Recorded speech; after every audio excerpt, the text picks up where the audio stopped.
મનીષા, હું ઓફિસે જાઉં છું. આ 5,000 છે એ મમ્મીને આપી દેજે. મમ્મી એમ કીધું તું કંઈક જોવે છે એને. વાંધો નહીં, આપી દઈશ એને. હારું, હાલો નીકળું હો. એ શું કરશે આ પૈસાની જરૂર તો મારે છે, અને 2 ટાઈમનો રોટલા મળી જાય છે એ જ બહુ છે. આ પૈસાનું તો ઘણું બધું શોપિંગ કરીશ. મનીષા, શું છે? કેમ રાડું નાખો છો? ભાવિને પૈસા આપ્યા છે મને આપવા માટે? શું આપ્યું? મેં એને કીધું તું કે મારે પૈસા જોવે છે, તો એણે એમ કીધું તું કે હું મનીષાને આપતો જઈશ.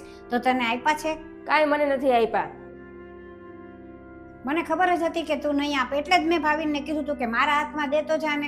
અરે કીધું તો ખરે કે કાંઈ પૈસા નથી આપ્યા, અને તમને એકવારમાં સમજાતું નથી, અને તમારું ધ્યાન અમારી વાતો ઉપર જ હોય છે. અને કદાચ એ આપ્યા હોય ને તો એ પૈસા ઉપર મારો હક છે, કેમ કે એ મારા પતિના પૈસા છે.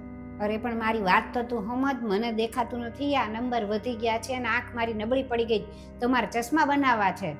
તમે આ ઘરમાં રહ્યો છો ને એ જ બહુ મોટી વાત છે. હમણાં હું ભાવિને કહીશ ને તો તમને ઘરમાંથી બહાર કાઢી મૂકશે. અને હવે તો ભાવિને વયા ગયા છે, એટલે હું કહું ને એમ જ કરવાનું છે. કચરા પોતા કરી નાખો ને પછી જમવાનું બનાવી નાખો. આવું ન કરતું, અહીંનું કરેલું બધું અહીંયા જ ભોગવવાનું છે, અને આમાં જ તું એકવાર ફસાઈ જઈશ. અને અત્યાર સુધી તો મેં ભાવિનને કાંઈ નથી કીધું, પણ હવે તું કાન ખોલીને સાંભળી લે. હવે ભાવિન આવે ને એટલે બધું કહી દઈશ, અને હું એકેય કામ નથી કરવાની. કામ કરવાની ના પાડો છો?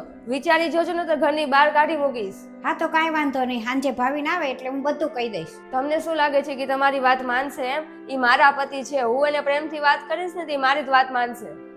હું ખાલી મારા મમ્મીની જ વાત માનીશ. ભાવિન, તમે અહીંયા? તમે તો ઓફિસે ગયા હતા ને?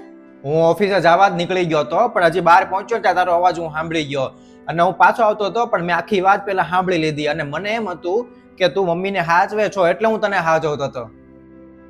મને ખબર પડી ગઈ છે કે તું કોઈનું સારું વિચારી શકે એમ નથી. તું ખાલી તારું એકનું જ તે કરે છો બધું. જોયું ને તે ભાવિન, આ તું જાય ને પછી દરરોજ મારી આગળ નોકરની જેમ બધું કામ કરાવે છે. આજ તો તે તારી આંખે જોયું ને.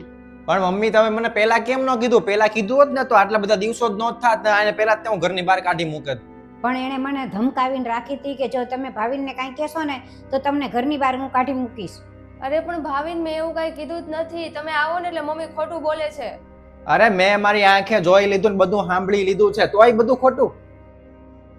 અરે મને તો એમ હતું કે આપણે 3 જ છીએ ઘરમાં, અને હું નોકરીએ જાઉં ને પછી તું મમ્મીને સાચવી લેતી હઈશ, એની સેવા કરતી હઈશ, એને જમવાનું બનાવીને બધું ખવડાવતી હઈશ, પણ તું એટલું ન કરી શકી. એટલે હવે તારે આ ઘરમાં રહેવાનો કોઈ હક નથી. તું અહીંથી નીકળી જા. અરે મારી ભૂલ થઈ ગઈ, હવે નહીં કરું. મમ્મી સમજાવો ને. હું હવે એને સમજાવું? તારે આ ઘરમાં રહેવાનો કોઈ હક જ નથી.